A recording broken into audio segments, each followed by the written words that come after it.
الحمد للہ رب العالمین والصلاة والسلام علی سید الانبیاء والمرسلین وعلی آلہ وصحبہ اجمعین۔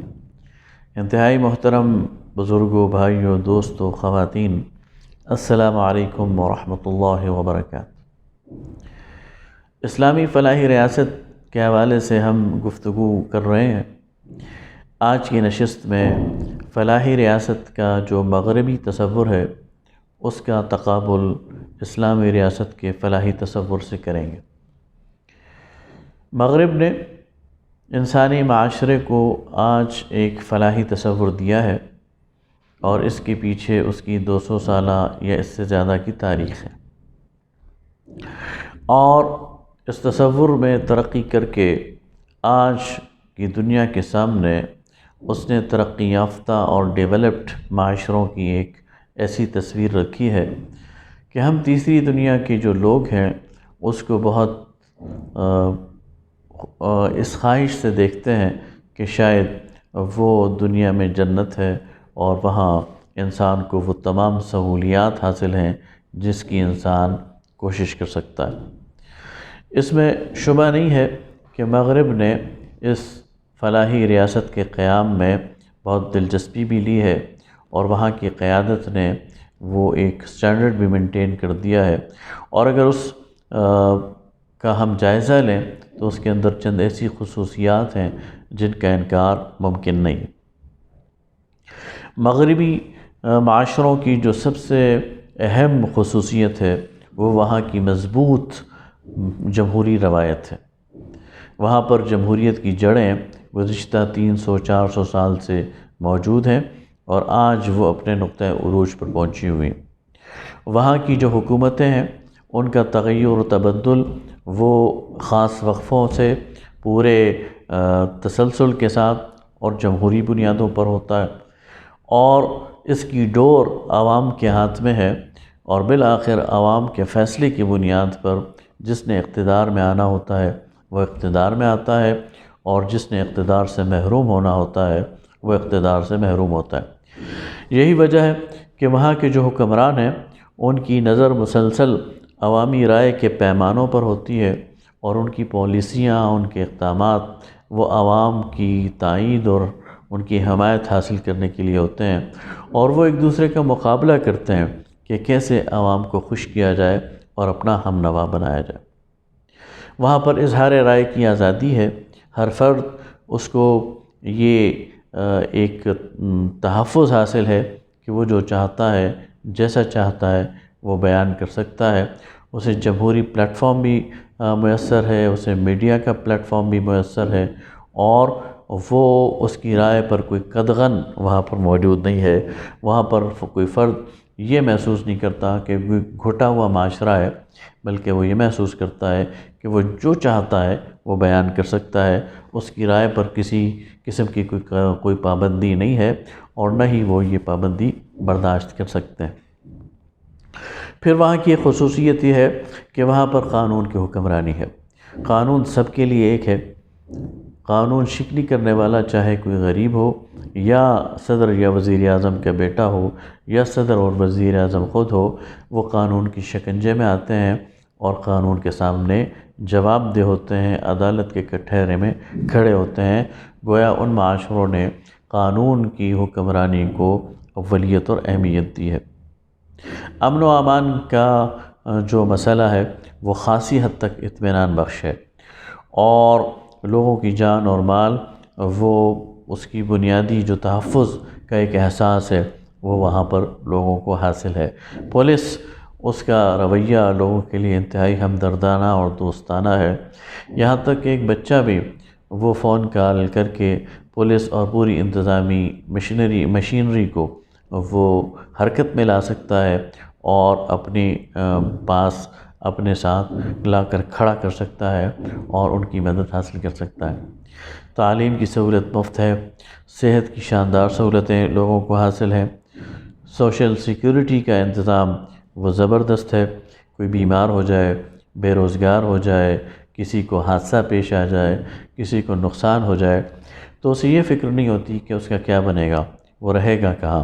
وہ خود کہاں سے کھائے گا، اس کے بچے کہاں سے کھائیں گے۔ ریاست ان کی ذمہ دار ہے، بے روزگاروں کو الاؤنس ملتا ہے، بیماروں کے لیے علاج ہے، اور جو حادثات ہو جاتے ہیں ان کو کمپنسیٹ کیا جاتا ہے۔ ان ممالک میں ٹیکس کا سسٹم انتہائی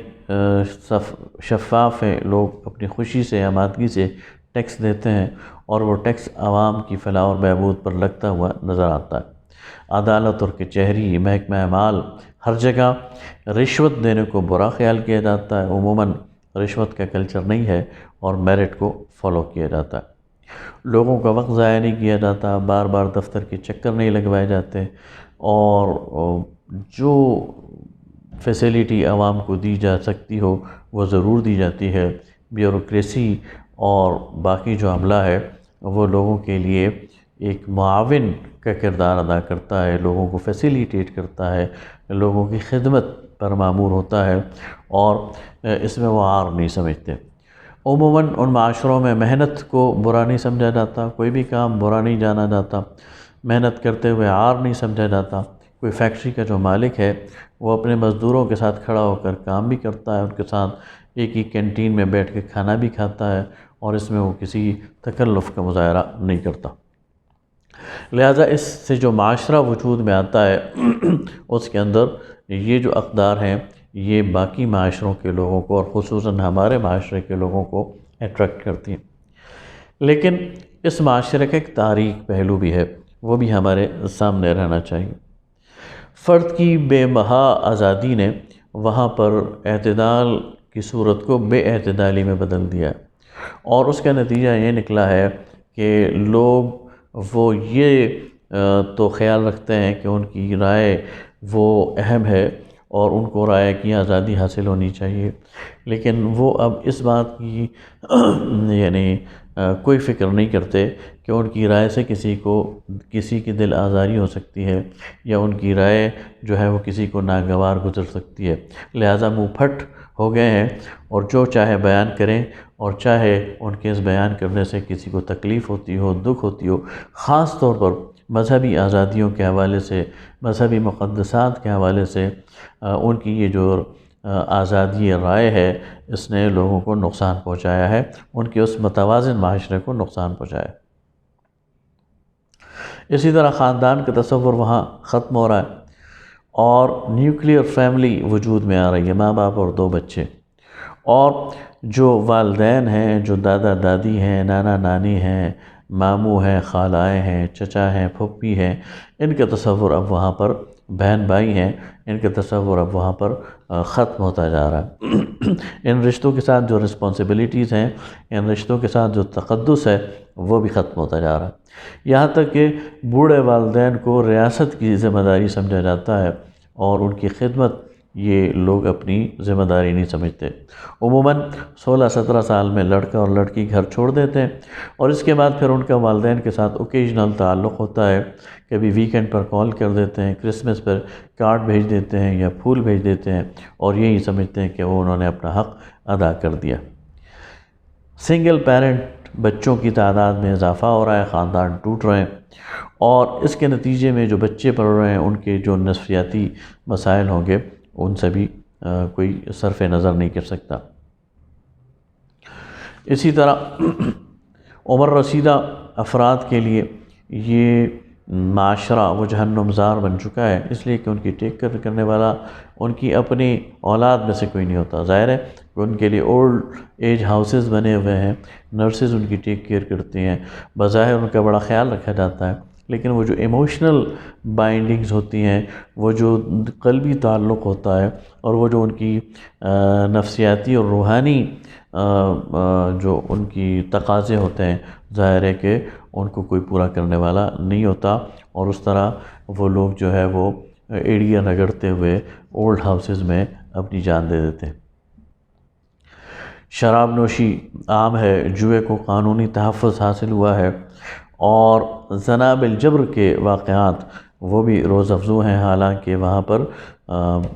جو سیکشول انٹیمیسی ہے اس کے لیے کوئی پابندی نہیں ہے، لیکن کھلے ماحول ہونے کے باوجود بھی وہاں پر ریپ کی کیسز اور زنا بالجبر کے کیسز وہ بڑھتے جا رہے ہیں۔ پھر ان معاشروں کے اندر ہمیں دوہرا معیار نظر آتا ہے۔ اپنے معاشرے کے لیے تو اخلاق کے بہترین اصول ان کے پاس ہیں، رشوت کے یہ سخت خلاف ہیں، میرٹ کی پامالی کی یہ سخت خلاف ہیں، اور کہیں پر بھی نیپوٹزم اور کرپشن کو یہ برداشت نہیں کر سکتے۔ لیکن یہی لوگ جب دوسرے ممالک سے تعامل کرتے ہیں تو ان کی ملٹی نیشنل کمپنیاں وہ لاکھوں ڈالر کا کمیشن دیتی ہیں، وہ کوئی کانٹریکٹ حاصل کرنے کے لیے انڈر دی ٹیبل اور انڈر ہینڈ ڈیلز کرتی ہیں، اور اسلحہ بیچنے کے لیے غیر قانونی اور غیر اخلاقی ذرائع یہ اختیار کرتے ہوئے نہیں چوکتے۔ اسی طرح اپنے لوگوں کو بچانے کے لیے یہ دوسری اقوام پر چڑھ دوڑتے ہیں، ٹنوں بارود دوسرے ممالک پر برساتے ہیں، اور ڈرون اٹیکس کے ذریعے اور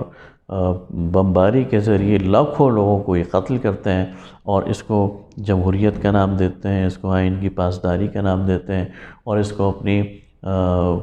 قوم کی قوت کا نام دیتے ہیں۔ تو لہٰذا انسانی حقوق کی جو بدترین خلاف ورزی ہے وہ بھی یہ لوگ کرتے ہیں، اور اس وقت ان کا سٹینڈرڈ وہ بالکل بدل جاتا ہے۔ یعنی یہ انسانی حقوق کی بات کرتے ہیں، قیدیوں کے انہوں نے حقوق فراہم کیے ہیں، ان کی جیلوں میں قیدیوں کے لیے ایک پروٹوکول ہے، ان کے لیے ایک مینول مقرر کیا گیا، لیکن جب یہ مسلمان قیدیوں کو جو انہوں نے افغانستان سے گرفتار کیے یا عراق سے گرفتار کیے تو ان کے لیے پھر یہ ابو غریب جیل قائم کرتے ہیں، ان کے لیے پھر یہ گوانتانامو جیل بناتے ہیں، پھر اس کے لیے یہ بگرام ایئر بیس پر جیل بناتے ہیں، اور وہاں پر بھیانک سلوک ان سے کرتے ہیں، جانوروں سے بدتر سلوک ان سے کرتے ہیں، اور ان کو اذیت کے شکار کرتے ہیں۔ تو گویا یہ ایک گہنایا ہوا اور ایک تاریخ پہلو یہ بھی ہمارے سامنے رہنا چاہیے۔ اس کے مقابلے میں جب ہم اسلام کے تصور فلاح کی بات کرتے ہیں تو اسلام کا جو تصور فلاح ہے وہ ہمیں بالکل واضح نظر آتا ہے۔ علامہ اقبال نے جو مغربی معاشرے ہیں ان کی چکا چوند پر ایک تبصرہ کیا تھا، اس سے اپنی بات کو آگے بڑھاؤں گا کہ اقبال نے کہا تھا کہ نظر کو خیرہ کرتی ہے چمک تہذیب حاضر کی، یہ صناعی مگر جھوٹے نگوں کی ریزہ کاری ہے۔ تو یہ وہ نمائشی اقدامات ہیں جو مغرب نے کیے ہیں۔ اس کے مقابلے میں اگر ہم اسلام کی اس فلاحی تصور کو دیکھیں تو اس کی 4 جہات ہمیں نظر آتی۔ پہلی بات تو یہ ہے کہ اسلام اس دنیا کی ادھوری کامیابی کا کانسیپٹ نہیں دیتا، بلکہ اسلام اس دنیا اور آخرت دونوں کی کامیابی کو مد نظر رکھتا ہے۔ ربنا آتنا فی الدنیا حسنہ وفی الآخرۃ حسنہ، اے اللہ ہمیں اس دنیا میں بھی کامیابی عطا فرما، ہمیں آخرت میں بھی کامیابی عطا فرما۔ گویا اسلام ہمیں تعلیم دیتا ہے کہ اس دنیا کی کامیابی کے ساتھ ساتھ آخرت کی کامیابی کی بھی فکر کرو، اور آخرت کی کامیابی کو اس دنیا کے اعمال سے جوڑتا ہے، آخرت کی کامیابی کو اس دنیا میں اپنے فرائض کی ادائیگی سے جوڑتا ہے، اور وہ فرائض صرف دینی فرائض یا عبادات نہیں ہیں، بلکہ وہ فرائض حقوق العباد بھی ہیں جن کی ادائیگی کے ساتھ اسلام وہ آخرت کی کامیابی کو جوڑتا ہے۔ اس طرح اسلام کا جو تصور فلاح ہے وہ اس کا ایک نقطہ یہ بھی ہے کہ اللہ تعالیٰ نے اپنے دین کے ساتھ دنیا کی فلاح کو جوڑ دیا۔ فرمایا من اعرض عن ذکری فإن له معیشة ضنکا ونحشره یوم القیامت اعمی، جس نے میری ذکر سے منہ موڑا تو میں اس کی اس دنیا کی زندگی اور اس کی معیشت کا گلا گھونٹ دوں گا، اور قیامت کے دن اسے اندھا اٹھاؤں گا۔ گویا اس دنیا کی خوشحالی کو اللہ تعالیٰ نے دین کے ساتھ جوڑ دیا۔ دین پر عمل کرو گے تو اس دنیا کی زندگی کو خوشحال بناؤں گا۔ وَلَوْ أَنَّ أَهْلَ الْقُرَىٰ آمَنُوا وَاتَّقَوْا لَفَتَحْنَا عَلَيْهِمْ بَرَكَاتٍ مِّنَ السَّمَاءِ وَالْأَرْضِ، اگر یہ بستی والے یہ ایمان لاتے اور تقویٰ کی روش اختیار کرتے تو ہم زمین و آسمان کی برکتوں کے دروازے ان کے لیے کھول دیتے۔ گویا اسلام یہ تعلیم دیتا ہے کہ دنیا کی زندگی خوشحالی کے ساتھ گزارنا چاہتے ہو، فلاح کے ساتھ گزارنا چاہتے ہو، سہولت کے ساتھ گزارنا چاہتے ہو، اطمینان کے ساتھ گزارنا چاہتے ہو تو اللہ کے دین پر عمل کرو، اللہ تعالیٰ یہ ساری سہولتیں تمہیں دے دے گا۔ تیسرا اصول جو اسلام اس بارے میں یہ تیسری جہت جو اسلام فلاح کے بارے میں دیتا ہے وہ یہ ہے کہ مسلمانوں کے اندر مسلمانوں کے جو باہمی تعلق ہے اس کے حوالے سے اللہ تعالیٰ مسلمانوں پر کچھ حقوق اور کچھ فرائض وہ لاگو کرتا ہے۔ جو میرا فرض ہے وہ میرے دوسرے مسلمان بھائی کا حق ہے۔ والدین کا حق یہ ہے کہ ان کے حقوق ادا کیے جائیں، اور بیٹے کا اور اولاد کا یہ فرض ہے کہ وہ یہ حقوق ادا کریں۔ اسی طرح میاں اور بیوی کے حقوق ہیں، اسی طرح اولاد کے حقوق ہیں، اسی طرح پڑوسیوں کے حقوق ہیں، اسی طرح غریبوں اور مسکینوں کے حقوق ہیں۔ اللہ رب العالمین نے فرمایا فی اموالہم حق معلوم للسائل والمحروم، ان کے مال میں سائل اور محروم کا حق ہے۔ اسلامی معاشروں میں اگر آپ دیکھا جائے تو سالانہ اربوں کھربوں روپے وہ خیرات کیے جاتے ہیں۔ یہ اسلامی معاشروں کا ایک ایسا زبردست اور زندہ کردار ہے کہ جس کی مثالیں ہم آئے دن اپنی آنکھوں سے دیکھتے ہیں کہ اسلامی معاشرے میں لوگ دل کھول کر اپنے مظلوم بھائیوں پر، اپنے بھوکے انسان بھائیوں پر اور لٹے پٹے لوگوں پر خرچ کرتے ہیں۔ زلزلہ آ جائے، سیلاب آ جائے، کوئی قدرتی آفت آ جائے، قحط آ جائے، تو آپ دیکھتے ہیں کہ مسلمان دل کھول کر اپنا مال خرچ کرتے ہیں، اور اس خرچ کو اللہ کے ہاں باعث اجر و ثواب سمجھتے ہیں، اور یقیناً یہ باعث اجر و ثواب ہے۔ تو یہ اسلامی معاشرے کا ایک تیسرا پہلو ہے فلاح کا، کہ یہاں پر ایک ایسا زندہ معاشرہ ہوتا ہے جہاں پر ایک بھائی دوسرے بھائی کی خبر گیری کرتا ہے، جہاں پر مریض کی عیادت کی جاتی ہے، جہاں پر غریب اگر بیمار ہو جائے تو اس کے علاج کے لیے کوشش کی جاتی ہے اور اس کے علاج کا بندوبست کیا جاتا ہے، جہاں اگر کوئی بھوکا سو رہا ہو تو اس کے کھانے پینے کا بندوبست کیا جاتا ہے، جہاں اگر کوئی بغیر تعلیم کا ہو تو اس کے تعلیم کے لیے کمیونٹی بیس پر کام کیا جاتا ہے۔ گویا اسلامی معاشرہ ایک زندہ معاشرہ ہوتا ہے، ایک فعال معاشرہ ہوتا ہے، ایک مدد و تعاون کرنے والا معاشرہ ہوتا ہے۔ اسلام کے جو تصور فلاح ہے اس کی چوتھی خوبی یہ ہے کہ خود جو نظام حکومت ہے اور جو ریاست ہے وہ ایک ولی اور ایک سرپرست کا کردار ادا کرتی ہے۔ نبی کریم صلی اللہ علیہ وسلم نے فرمایا السلطان ولی من لا ولی لہ، جس کا کوئی سرپرست نہیں ہے تو پھر حکمران اس کا سرپرست ہے اور وہ اس کی ضروریات کو پورا کرے گا۔ ایک اور جگہ آپ نے فرمایا من مات وعلیہ دین ولم یترک وفاء، اگر کوئی مر جائے اور اس کے اوپر قرض ہو اور اس نے کچھ چھوڑا نہ ہو فعلی قضاؤہ، تو پھر یہ میری ذمہ داری ہے کہ میں اس کا قرض ادا کروں۔ ومن ترک مالہ فلورثتہ، اور اگر کوئی مال چھوڑے گا تو یہ اس کے ورثاء کے لیے۔ تو گویا کہ نہ صرف زندگی میں بلکہ مرنے کے بعد بھی اگر کسی کی کوئی ذمہ داری رہ گئی ہے تو یہ اسلامی ریاست اس کو پورا کرے گی۔ دوسرا اصول وہ شریعت ہمیں نظام کے بارے میں یہ دیتی ہے کہ یہ ریاست کی ذمہ داری ہے کہ امیروں سے وسائل جمع کرے اور غریبوں میں اسے تقسیم کرے۔ فرمایا ان اللہ فرض علیہم صدقہ تؤخذ من اغنیائہم وترد الی فقرائہم، زکوٰۃ کے بارے میں جو فلسفہ بیان کیا نبی کریم صلی اللہ علیہ وسلم نے، فرمایا کہ بے شک اللہ نے ایک صدقہ یعنی زکوٰۃ یہ فرض کیا ہے جو امیروں سے لیا جائے گا اور غریبوں کی طرف لوٹایا جائے گا۔ تو معاشرے کے اندر یہ بیلنس کہ جو دولت ہے یہ اس کی گردش قائم رہے اور غریبوں سے امیروں کی طرف، امیروں سے غریبوں کی طرف اس کا یہ بہاؤ چلتا رہے، تو معاشرے کے اندر ایک ایسی ایکٹیویٹی جنریٹ ہوتی ہے کہ پھر کوئی غریب نہیں رہتا اور ایسے لوگ نہیں رہتے کہ جن کی ضروریات پوری نہ ہو سکیں۔ ان اصولوں کی بنیاد پر جب اسلام کا جو معاشی نظام ہے اس کو جب نافذ کر دیا جائے، زکوٰۃ کے نظام کو نافذ کر دیا جائے، سود کو حرام کر دیا جائے، تو اس کے نتیجے میں معاشرے کے اندر دولت وہ سالے خون کی طرح گردش کرتی ہے۔ دولت وہ کسی ایک جگہ منجمد نہیں ہوتی بلکہ وہ سرکولیٹ کرتی ہے، اور محض اس کی سرکولیشن کے نتیجے میں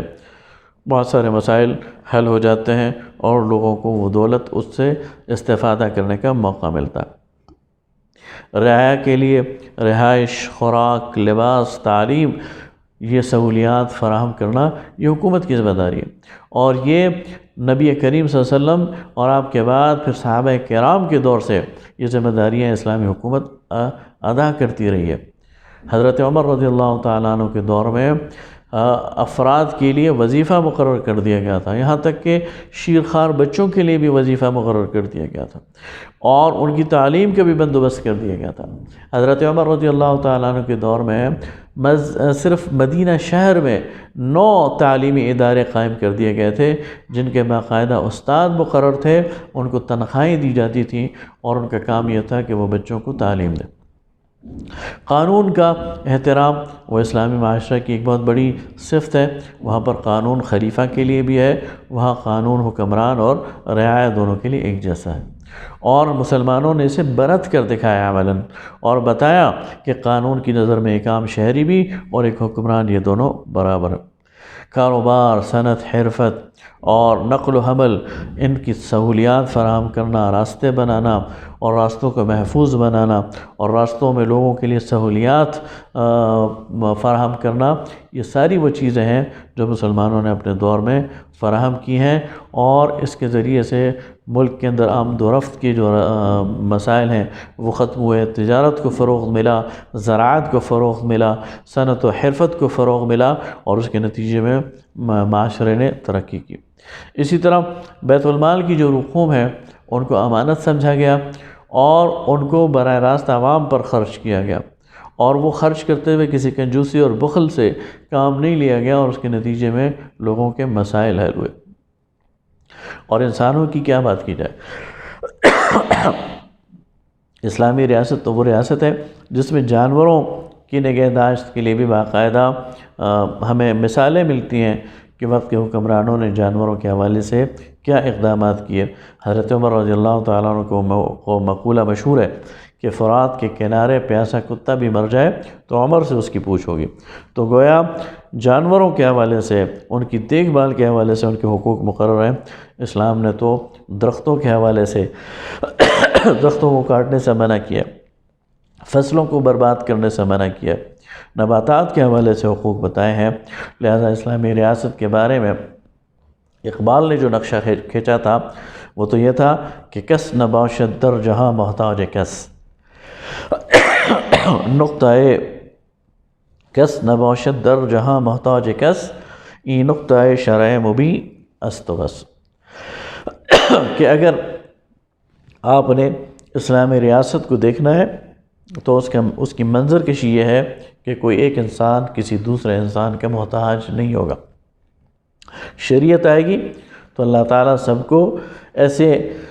ذرائع دے گا کہ سب لوگ خود کفیل ہو جائیں گے اور معاشرہ ایک اچھی ڈگر پر روانہ ہو جائے گا۔ تو اللہ تعالیٰ سے دعا ہے کہ ہمیں وہ معاشرہ قائم کرنے کی توفیق عطا فرمائے۔